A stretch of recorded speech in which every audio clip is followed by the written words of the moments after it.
Ever since I was a kid, people told me I was weird. I always took it as a compliment. Because, hey, who wants to be normal? I'm Daniel. I'm crazy. No, I'm completely normal.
Greetings, boys and girls. Today, I'm going to teach you how to make a wire man out of wire. The things you'll need are needle nose pliers, some wire cutters, and of course, some wire. A little imagination and a lot of patience goes a long way as well. I like to get my copper wire from legal sources, but you can find yours at unguarded construction sites or in the walls of abandoned buildings. First thing you'll want to do is stretch out to a good length.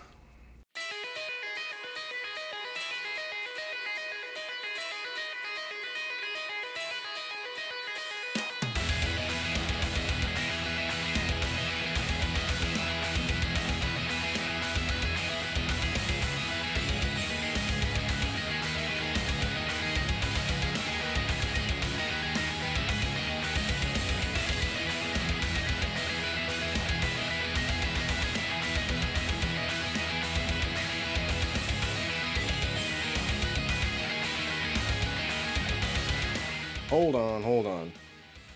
This is gonna take a little while. Let's come back to this later, shall we? About 7 years ago, I started just kind of playing around with a lot of the scrap wire that I found around the shop. Just making like little stick figure men and stuff like that, just in my spare time. And one day, I made a little scorpion, and I looked at it and I said, that's pretty neat. I wonder what else I can do with this. And I just expanded from there. I just started challenging myself, making bigger and better, more elaborate things.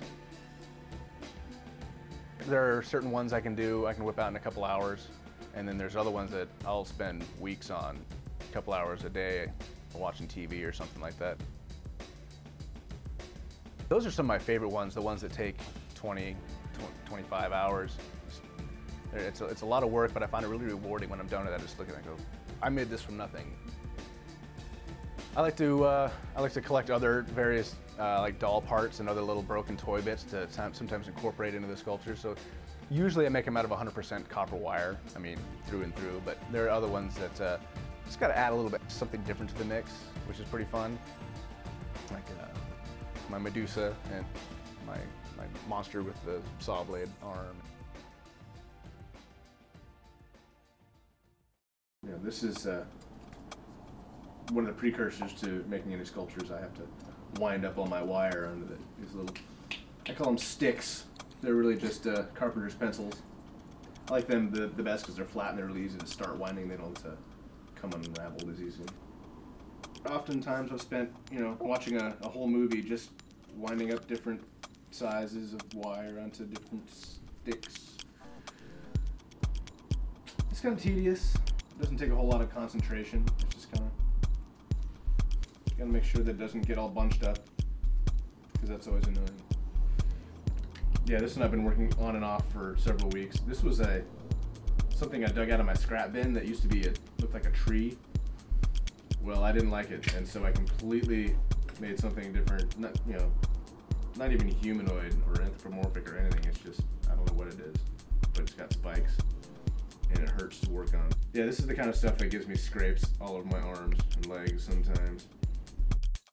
A lot of people have asked me if I ever thought about animating any of my sculptures, and I had thought about it for a long time. I just never had the time. And until several months ago, I sat down and spent 12 hours off and on throughout the week and just took a whole bunch of still photos and slowly moved the little guys. And I made a fun little animation that lasted about 1 minute and 45 seconds. But it was fun. It was worth the time and the effort. I'd like to do it again when I have the time.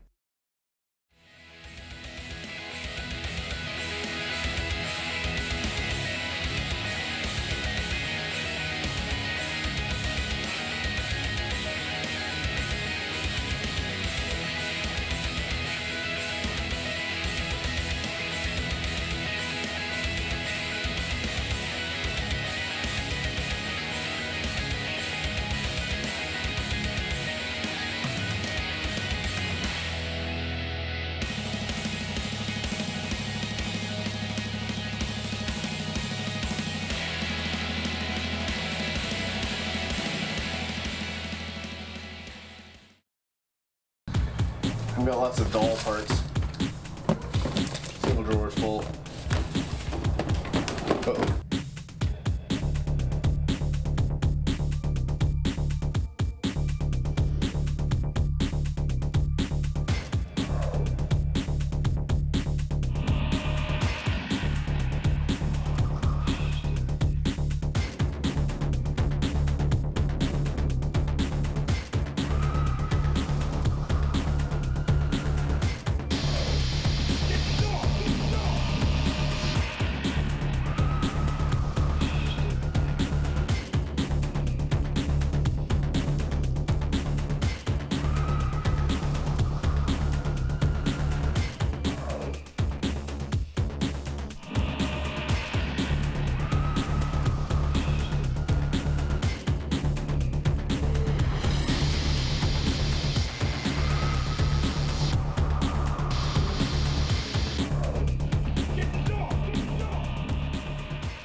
So this is probably one of the first masks I made. Just something I had envisioned, and it was fun. I am looking for you. I have seen the light. I am the fire without the one that can only be you, my child.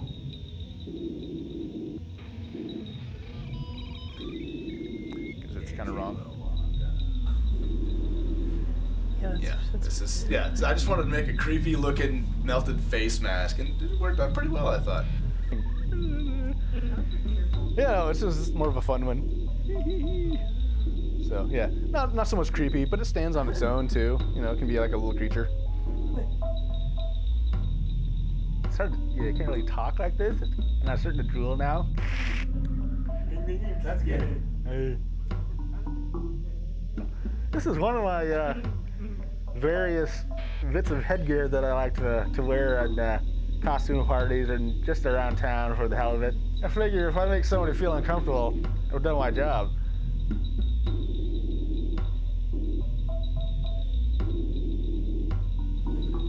So I've worn this costume a couple of times to a couple costume contests.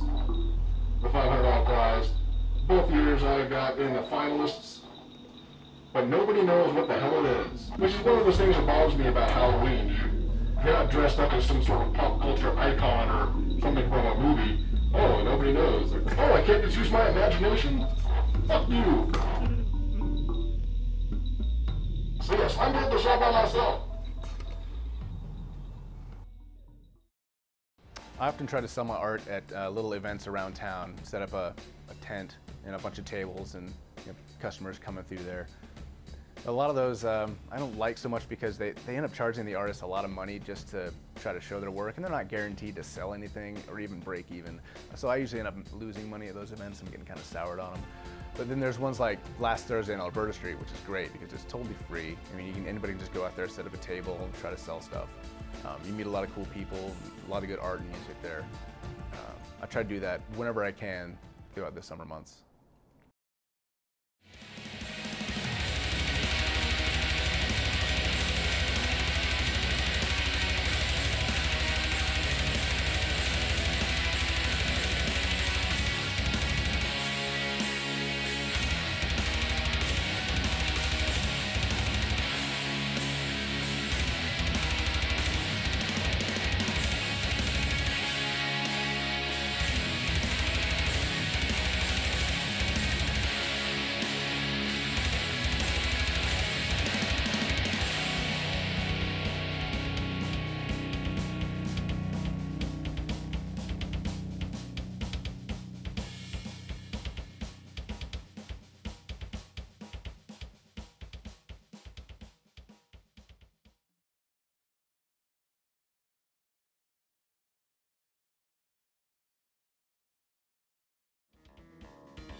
am the Space Lord. Bow down to me.